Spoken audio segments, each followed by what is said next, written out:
This Torah class is brought to you by TorahAnytime.com. Okay, good afternoon, friends. Bruchim Abam to the Kollel Agad Perka Monday afternoon National Shiur. This is our last shiur before Tish B'Av Habalinu L'Tova. The Rebbeinu Shem should watch over all of Klal Yisrael on this day of Peranios. The Rebbeinu Shem should protect us, and we should be everyone should have an easy fast. We should be Zoichet to Nechama Siyain V'Yushalayim, and we shall be Yatzel B'Shalayim. If anyone's in the area or anywhere nearby, we have a very meaningful Tish B'Av program in our Shul. Ma'ariv tonight is 8:45. Tomorrow Shachris is 9 a.m., followed by Kinnos with explanation, elucidation, and historical background. So if you're nearby, or even if you're not nearby, please join us tomorrow. We're going to begin with the words of one of the Kinnos. Rabbi Lezer HaKalir in Kinno Chav Daled. He says, Al Churban Beis Hamikdash ki hoiras v'chi hudash esboid b'chol shana v'shana misbeid chadash.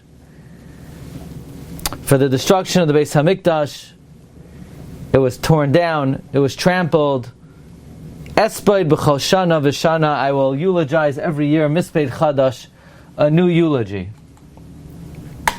What exactly does Rabbi Lezer HaKalir mean that he's going to make a new eulogy every year? What do you mean a new eulogy every year? The story's the story. We know the story. The Beis Hamikdash was destroyed. The story doesn't change. Why will he make a new eulogy annually? And yet somehow this year we understand what that means. Somehow intuitively we understand that what the Corbin was last year is not the same as what the Corbin is this year. There's an interesting Gemara in Sanhedrin. A story is brought down in the Gemara in Sanhedrin, and the same story appears in the Yalkut Shemani on Eicha, Perek Beis, Remez, Tav Reish Ches. It says, Bacha Yisiv Kaheb Alayla. She cries bitterly at night. Why at night? Because somebody who cries at night, one who hears the cry, cries with them. It says the Gemara, Maisa B'isha Achas.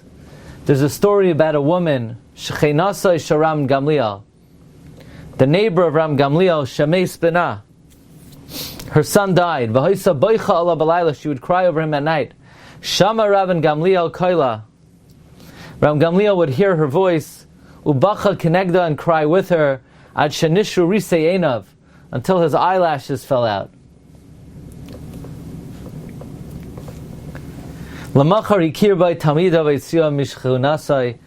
The next day the students realized and recognized, and they took her out of his neighborhood.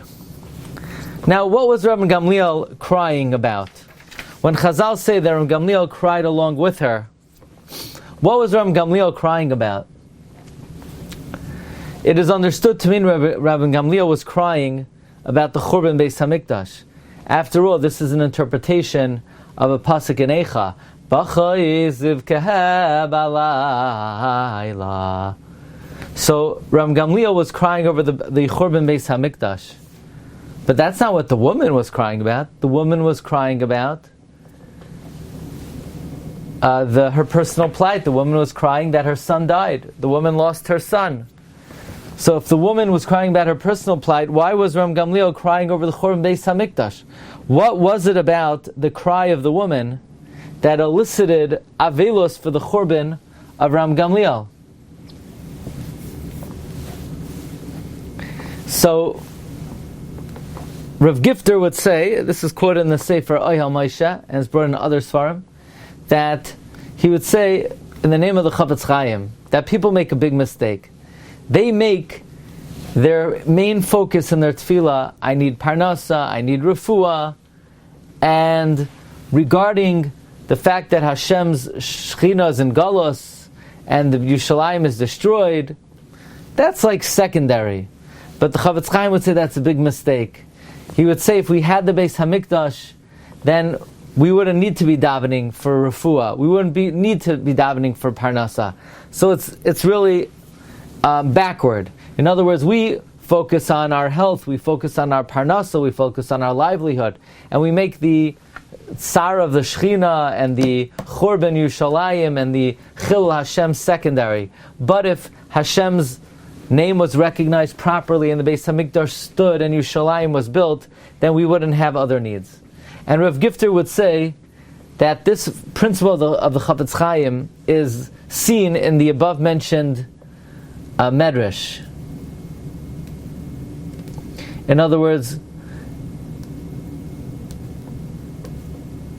the Gemara tells us that when this Almana cried, when this woman cried, so Ram Gamliel cried with her and remembered the Churban Beis Hamikdash. The lashon of the Medrash is Balayla shekol abach v'la shemei kol abach kenegdoi ma'isa b'isha achas v'shchunus Gamliel shemei sminav v'yisa b'ach alav Gamliel kol abach kenegda at shenasu risei einav. Even though the Gemara does not, and the Medrash does not say explicitly Ram Gamliel cried over the Churban Beis Hamikdash, it is presumed that that's what he was crying about. So how did the cries of the woman elicit these tears from Ram Gamliel? Again, as we mentioned, she was crying over her personal plight.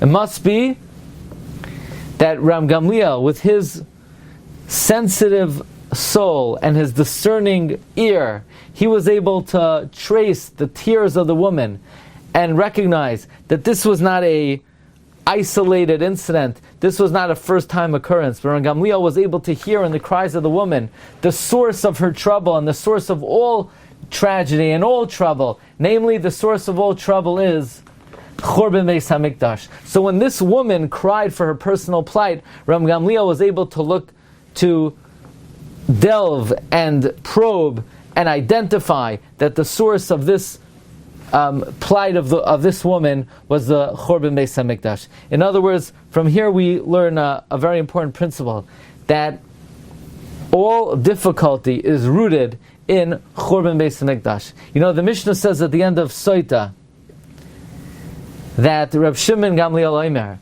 Heyed Reb Yeshua, Miyom Shechara Beis Hamikdash, Ein Yom She'ein Boi Klala. From the day the temple was destroyed, there's no day that does not have curse. V'lo yared hatal avracha. Dew no longer descends for blessing. V'nital tam haperos. And the flavor of fruits has been taken away. Rabbi Yossi Omer af nital shuman haper. So Rabbi Yossi says even the fat of fruits has been taken away. In other words, the Mishnah is telling us that because of the Churban Beis Hamikdash, not only are we lacking in ruchnias, not only are we lacking in understanding Torah, not only is Hashem's name defiled, but the world is plummeting even in terms of its physical standing.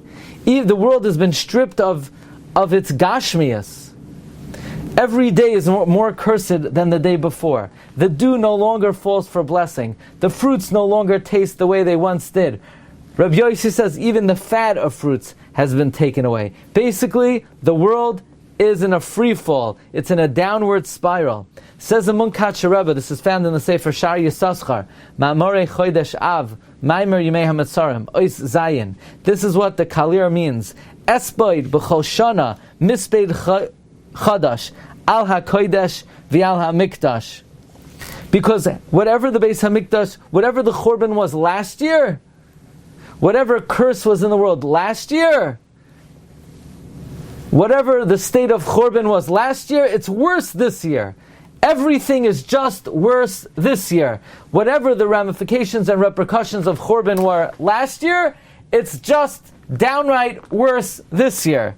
Things just don't get better. Things get worse. The devastation of the Corbin causes increased suffering and tragedy. And therefore, whatever difficulties we encounter this year, whether it was October 7th, whether it's the anti-Semitism that precipitated from that, whether it's increased threats from the north, from Iran, all of these things are considered offshoots of Churban Beis HaMikdash.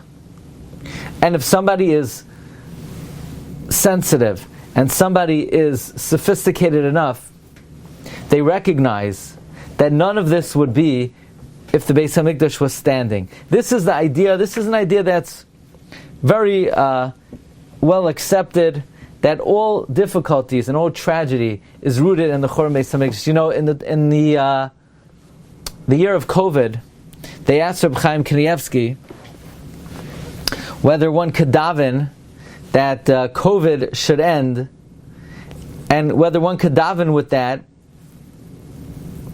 together with tefillos to rebuild the Beis HaMikdash. And Reb Chaim answered, Kedarkoi, Efshar, maybe you could. But according to what we're learning, it would come out that certainly you can, because these are not two distinct prayers. These are not two different bakashos, but rather, at its source, all difficulty and all challenge is rooted in the Churban Beis HaMikdash. However, this idea and this hashkafa is not without any reservation. There's a very interesting question that Rav Yashav Soloveitchik brings in his commentary to the Kinnos, and he discusses the fact that there is a tragedy on Tish B'Av that is conspicuously absent from the liturgy. Namely, Rabbi Yashav Soloveitchik brings, he says, the author of this kinna is the famous Kalonimus ben Yehuda, a member of an Italian family of Paitonim that settled in Germany. Rashi mentions a Rabbi Kalonimus, and the author of this kinna was a descendant of that Rabbi Kalonimus. It's interesting. This is in reference to one of the kinnos for the Crusades, for Kina Chafhei Miyitain Rosh Yimayim. He says it's interesting that a fast day was instituted on the 20th day of Sivan by Rabbeinu Tam to commemorate an attack against the Jews, unrelated to the Crusades, referred to in Emak HaBachar, Rabbi Yosef HaKohen. But centuries later, when the Chmielnicki pogroms occurred in 1648, so the 20th day of Sivan was proclaimed to be a fast day, so now both for the persecution against German Jews and for the Chmielnicki persecutions. So they're slichos composed for Chav Sivan. Now, it's interesting, we don't say any of those slichos for the Chmielnicki pogroms on Tisha B'Av. Actually, the pogroms of 1648 are completely ignored on Tisha B'Av. They're reserved, there's a special day to commemorate the Chmielnicki pogroms. They're commemorated on the 20th day of Sivan. Many even fast on the 20th day of Sivan. So, it's interesting, because it's not like we only mourn the Churban Beis HaMikdash on Tisha B'Av. We mourn many tragedies on Tisha B'Av. The Crusades, Kina Chavhei, where we say, Miyitain Rosh Yimayim, Ve'eni Mekar Noizlai, Ve'evge Kol Yemoisai V'leilai, Eschalelei Tape V'oilalai V'shishei Kahalai, V'atem Anu Avoy Oiva Alai U'v'chu Becharav V'herev, Al Beis Yisrael V'al Am Hashem Kinaflu Becharav. So the author of this kina is troubled by the question, why didn't the sages enact a special fast day for the tragedies of the Crusades? Why don't we have a special fast day for it? Why don't we recite slichos specifically for the Crusades on other days of the year? So he says, Simuna al levavchem misbeid mar lekasha. Place to your hearts a bitter eulogy. Kishkula harigasam lehis abel ulehis apra. The murder of the sages in the times of the Crusades is the equivalent, is worthwhile to mourn and to roll in the dust. Kisreifas Beis Elokeinu, like the conflagration of the Beis HaMikdash, Ha'ulam v'Habira. V'chi ein lahoisif moyed shever v'savera. We cannot add any occasion of mourning and commemorant and commemoration. Ve'ein lahakdim, we cannot advance any special day to commemorate the Crusades. Zulasi la'achra, only to delay it until Tish B'Av. Tachas Kain, therefore, Hayoim levyasi a'ira. On this day, I will arouse my mourning, ve'espeda ve'elila ve'evka benefesh mara. In other words, the Kina is bothered. Why didn't they enact a special fast day for the Crusades? And the answer is, we're not authorized to, we're not allowed to. We cannot mourn any other day on the calendar other than Tisha B'Av. And by the way, Rav Moshe and the Brisker Rav, when asked why wasn't a specific day of commemoration enacted to commemorate the Holocaust, why is there no fast day, day of special prayers, day of commemoration for the Holocaust, and Rav Moshe and the Brisker Rav pointed to this kina that we're not authorized to enact any other day aside from Tisha B'Av. Instead, on Tisha B'Av, we arouse our mourning for not only the tragedies of the Corbin, but for all Jewish tragedies and the Holocaust as well. But that only strengthens Rav Soloveitchik's question. Well, if the Holocaust we mourn on Tisha B'Av because we can't enact any other time or day or prayer, then why don't we do the same for the Chmielnicki pogroms?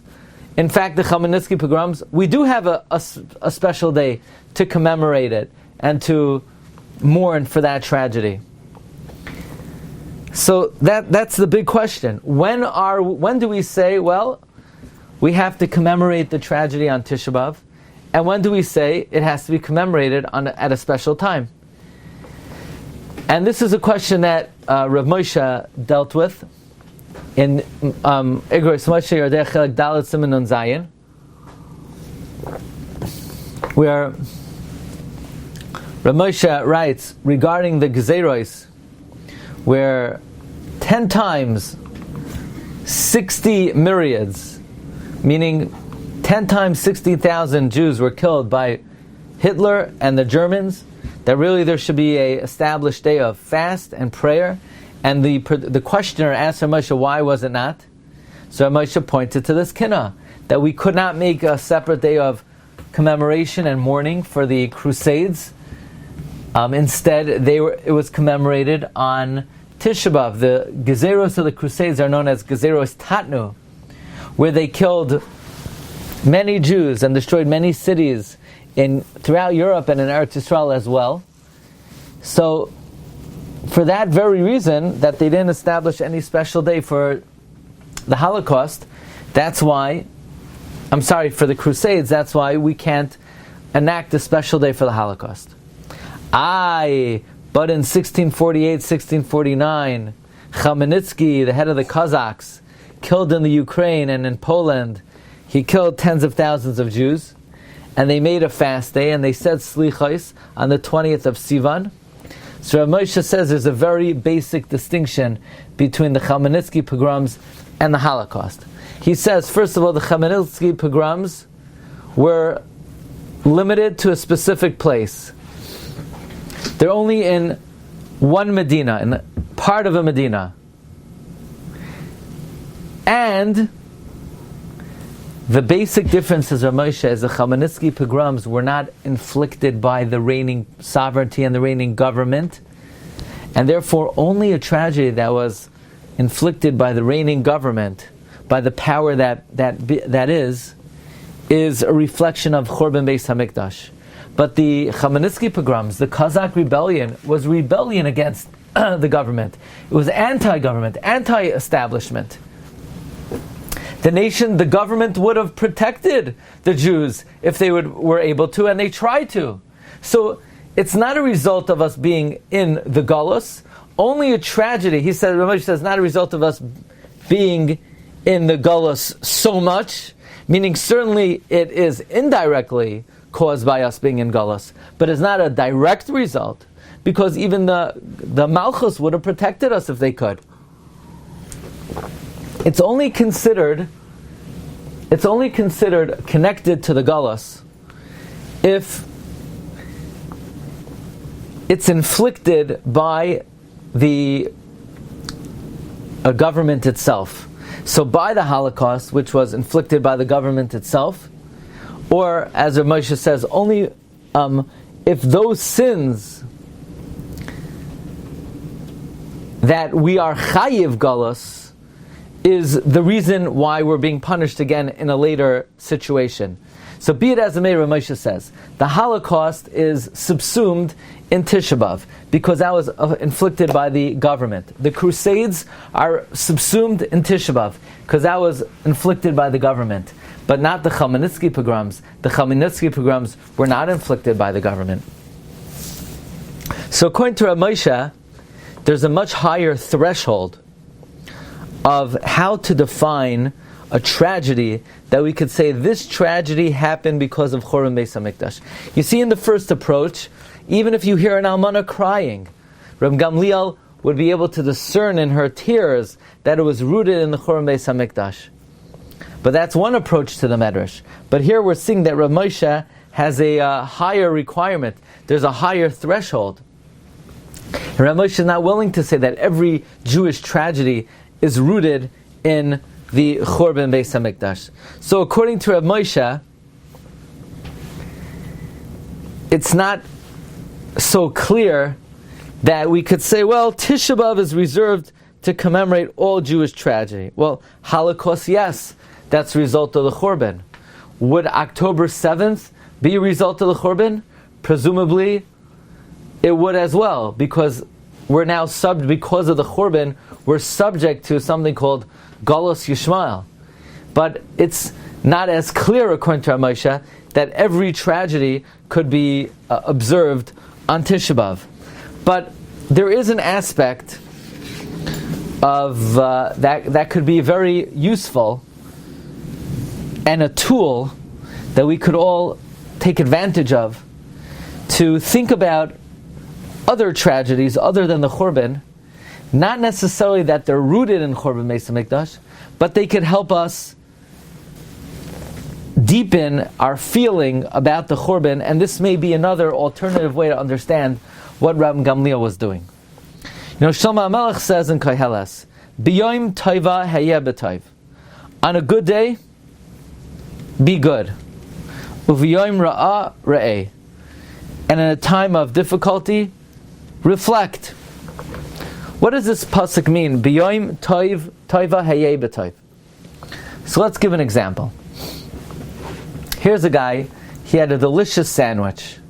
He had a salami sandwich with lettuce and tomatoes and onions and mustard and all kinds of condiments. And he had the best bread. And after he has the bread, he wants to say thank you to Hashem. So he thanks Hashem for the food. And Chazal say, no, don't hold it, wait a minute. Also thank Hashem for bris milah. I don't understand. The guy's he's not eating a bagel and lox. He's eating salami. Why is he thanking Hashem for bris milah? He didn't just have a bris, he had a bris 50 years ago. Then we say, no, thank Hashem for the Torah. If the guy just learned Daf Yomi, then maybe you should say thank Hashem for the Torah. He didn't learn a word, he just ate salami. Then we say thank Hashem for taking us out of Mitzrayim. What's going on over here? Why are we thanking Hashem for all these things that are unrelated to the food that this individual ate? So let's turn our attention to one of the most emotional narratives in the Chumash, the reunion of Yaakov Avinu and Yosef HaTzadik. Yaakov Avinu had lost his Ruach HaKodesh, and he was suffering for 22 years. He was mourning for 22 years. He would not be consoled. And then he heard the unbelievable report. Oid Yosef Chai. And he was awaiting, with great anticipation, embracing his long-lost son. When that emotionally charged moment came, what did Yaakov Avinu do? He said Kriya Shema. Kriya Shema? You can't come up with a better time to say Shema. You had 22 years to say Shema all day and all night, and you could do it later. Why would Yaakov Avinu pick this moment to say the Shema? Says the Gur Aryeh, Yaakov Avinu was preparing to see his son after 20 years, 22 years, this would be a moment that was so emotionally charged and an outpouring of great ahava. There's a great mitzvah in the Torah to love Hashem. It's not easy to engender love and to develop love. You know, we could be commanded to do things, but it's hard to be commanded to feel things. So even if deep down we love Hashem, but it's hard to bring it to the forefront. So Yaakov Avinu knew that he was about to experience the moment of a lifetime, an outpouring of love. Says Yaakov Avinu, I don't want to waste the opportunity. I'm going to harness that great outpouring of love toward HaKadosh Baruch Hu. We may not be able to turn the faucet of emotion on and off, but we could channel it and we could harness it. Says Rav Avigdor Miller, when it comes to thanking Hashem, it's not always easy to feel grateful for all the gifts that Hashem gave us. Sometimes you're not in the frame of mind, you're not in the mood, you're not feeling it, as they say. You're not in the frame of mind to thank Hashem for taking us out of Mitzrayim, for giving us the Torah. You're under stress. You can't appreciate Bris Milah or Eretz Yisrael. So therefore Chazal say, okay, I understand. We're not going to make you thank Hashem for Yetzias Mitzrayim on your way home from work. But you just ate a salami sandwich. Boy, are you in a good mood. Before you ate that sandwich, you were grouchy, rotten, bad, grouch. And now you're singing to yourself, you're humming to yourself, you're in a good mood now, you had a good lunch. You're happy. Oh, you're happy? Don't waste it. Don't waste your happiness. Channel your happiness to thank Hashem for Bris, for Torah, for Yetzias Mitzrayim, for Eretz Yisrael. Could we say the same about Ram Gamliel? Ram Gamliel always mourned the Beis HaMikdash. But it's not like you could just turn on the faucet of tears and just cry whenever you want for the Beis HaMikdash. But Ram Gamliel had an almana in his neighborhood. And that almana cried for her personal plight. And there's nothing that breaks somebody's heart like the cries of a woman for her lost son. So Ram Gamliel didn't want to let the opportunity go by. So when Ram Gamliel heard the woman cry, he took advantage of that moment and that mood, and he took advantage of that experience, and he channeled the raw emotion of her pain. He channeled the bitterness and the sorrow of the empathy he was feeling for this woman. He channeled it to mourn the Beis HaMikdash. The same way as B'yom Toiva Heya B'Toiv. Just like when you're in a good mood, you channel the good mood to thank Hashem for Bris, for Eretz Yisrael, for Torah, for Yetzias Mitzrayim. The same way that at a moment of love, Yaakov Avinu said, it's a moment of my outpouring of love for my son, I'm going to channel it toward Avas Hashem. It's not easy to express a torrent of Avas Hashem, but at a moment that my heart is already overflowing with love for my son like no other moment in life, I'm not going to waste that moment just that it should be an experience of an outpouring of love to my son. I'm going to channel and harness that love as an expression of love for HaKadosh Baruch Hu. Mavra Aboisai.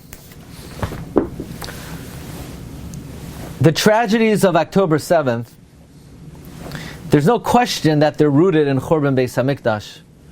And there's no question that at its source, if we wouldn't be in Galus, and we would have sovereignty, we'd have a Beis HaMikdash, then we wouldn't be dealing with this. And that's one dimension to add to our mourning on Tish B'Av. But on an even more basic level, everybody has difficulties in life. Everybody has challenges, whatever it may be, whether in health, family, personal, everybody has difficulties. The purpose of Tisha B'Av is not to sit on the floor and cry, woe unto me, woe unto my difficult situation.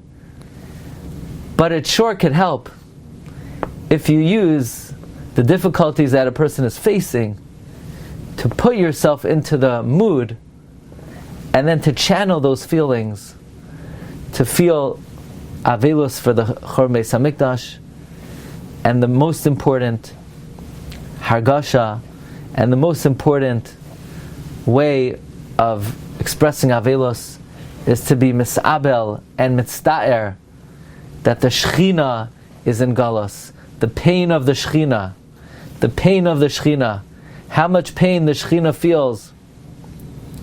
That Nebuch, they're Yidden, they don't know any better. Instead of rejoicing b'simchas haTorah, they don't know what simchas haTorah is. Instead of delighting in the Shabbos, they don't know what the Shabbos is. How much tsar does the Rebbeinu Shalom feel? My friend Rabbi Machon Maggid shared with me this morning that the Kloisenberger Rebbe, he would cry bitterly when he would say the pasuk, Gam ki elech begeit salmaves, lo ira ra ki ata imadi. Even when I walk in the valley of death, lo ira ra, I do not fear any bad, but ki ata imadi. Most people use this pasuk as a form of consolation. Most people, when they say this pasuk, it uplifts them, it energizes them, it supports them. That even if they're in the darkest places, they're supported knowing that Hashem is with them. But the Kloisenberger Rebbe interpreted it as follows: Gam ki elech begeit salmaves, even when I'm in the shadow of death, lo irara, I'm not afraid of it. I know I deserve it. I know it's for a reason. I know it will elevate me. So it doesn't scare me. But you know what hurts me? You know what's so painful? What's so painful is that I know you're with me. And why do you have to suffer, Hashem? Why do you have to be in pain? You don't deserve it. That's how the Kloisenberger Rebbe interpreted the pasuk. La ira ra ki ata imadi. We shall be zoicha kol hamasabel al Yushalayim zoicha v'roya b'Yeshuasa. We shall be zoicha to see the Nachama Asiyah in Yushalayim. Everyone should have an easy fast and bracha v'atzlacha.